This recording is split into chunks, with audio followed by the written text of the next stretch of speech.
And so, after they score 6 goals, about 40 minutes to win against the Senators, they put up a measly 20 shots in the entire game against Boston. Hawks lose in overtime, 2-1, to the Boston Bruins. Frankly, this game shouldn't even have gone to overtime. And this game was scoreless through 2 periods because Marc-Andre Fleury somewhat is a good goaltender on certain nights, and the Hawks can't shoot the puck.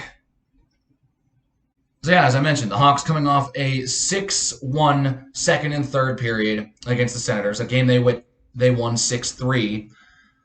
And they come into this one against a team they just lost to less than a week ago after letting up Pastrnak score in the last 30 seconds of the game to win it for the Bruins. And they didn't even deserve to go to overtime in this game. They did not deserve to win this game at all. The player that deserved to win this game was Marc-Andre Fleury. The rest of the team did not deserve to win this game. That's the bottom line. In this game, the Bruins literally over-doubled the Hawks' shots. They shot the puck 48 times. Fleury made 46 saves in a regular season game. That is fantastic. Problem is, we probably would have won this game if the Hawks put up at least 30 shots. They put up just 20. You cannot win games putting up only 20 shots on net. So in the third period, about 5 minutes in, Bruins have power play time wind out, and Marchand gives it to Hall, who then throws it on the net for Fleury, and a massive scrum ensues. Just mindless whacking, swinging with the sticks, all of it on the net. Fleury somehow able to keep it out. But Marchand, this is a play that you can't even coordinate and you can't even replicate in practice. Marchand literally hits the puck like off the blocker, the right blocker of Fleury, and it pops up in the air. And Patrice Bergeron, as he's moving away from the goal, mind you, is able to bat it out of midair and into the net and put the Bruins on the board. That's what it took for the Bruins to score in regulation. That is insane. I don't even know if I can really blame anyone for that goal because it's just a really good play, and it's a kind of almost a fluky play that you can't even replicate in practices, even if you tried to. Can't do that, and the Bruins score first.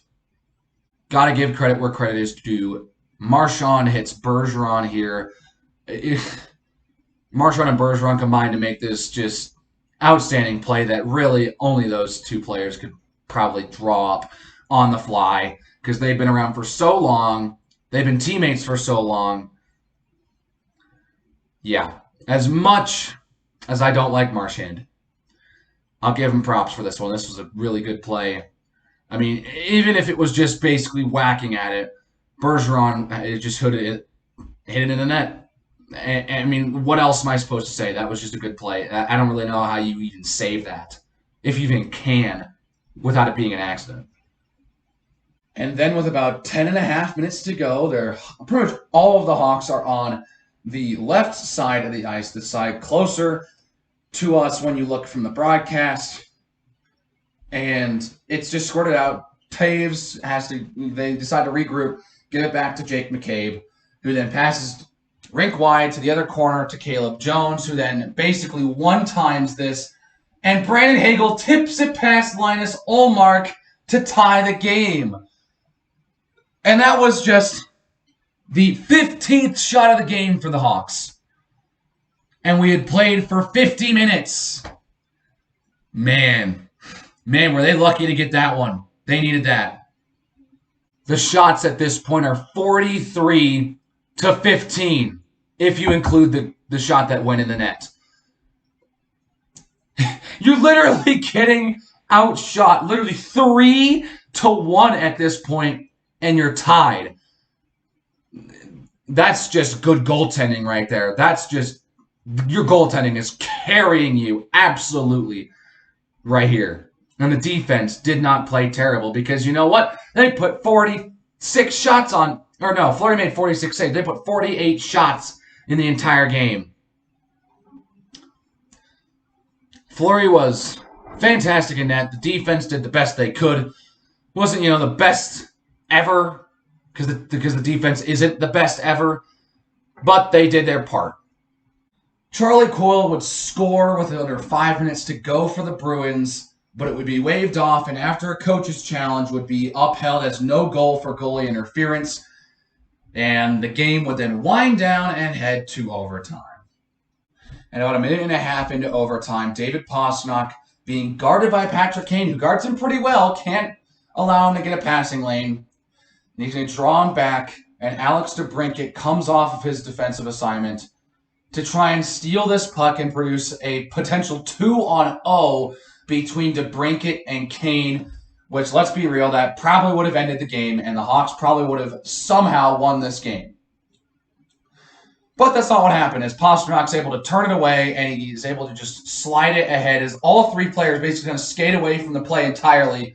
Taylor Hall picks it up. It's a 2-on-1 for the Bruins. Caleb Jones is just stuck.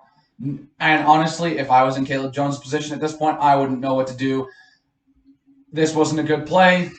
DeBrincat, they went all in for it, and it failed on him as Taylor Hall would pass it to Matt Grzelcyk, and he would bury it past Marc-Andre Fleury to win the game for Boston.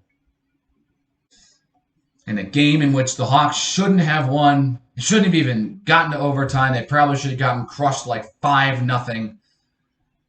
They get a point out of, which, frankly, looking back, yeah, they should be really happy they got that point and were not destroyed because, man, they should have gotten that point in Boston, but they couldn't because Pastrnak decided to score with 16 seconds left. I don't know, man. It's just... This was a game they actually defied quite a bit of odds. I'll give them props for that, for getting this game to overtime. They defied odds. But, man, they should not have gone to overtime in this game. They really shouldn't. But, hey, that's just how things work. And, well, the Hawks fall again. It's their 9th overtime loss of the season. First since the 1-0 shootout loss against Dallas about almost a month ago at this point. And so, the Hawks now get a little bit of a rest before they play the Wild and the Jets back-to-back. And then they head out for the first time to California this year to play the Ducks and the Kings. First time we'll play the Kings this year, which is honestly really weird because they're in our conference. The only team in our conference we haven't played. So we have 3 games against the Kings in the next month to end the year. And then they play Vegas on the road before they finally come back home to play the Buffalo Sabres. So they get a back-to-back where they are on the road in Minnesota, come home to Winnipeg, and they'll have the next week on the road out west before they come back to play the Buffalo Sabres. For the first time in literally over 3 years. So yeah, we're now 60 games through the season. And with about 20 games left, I think it's time to accept the fact that this team isn't going anywhere this year. And, well, it looks like it might be time to just say, well, better luck next year. I know it's the last thing we all want to say, but I think that's what we're going to have to face. But, anyways, that's going to do it for me. If you enjoyed this video, please hit the like button. And if you really liked it, I'd appreciate you hit the subscribe button. It's the same color as my jersey.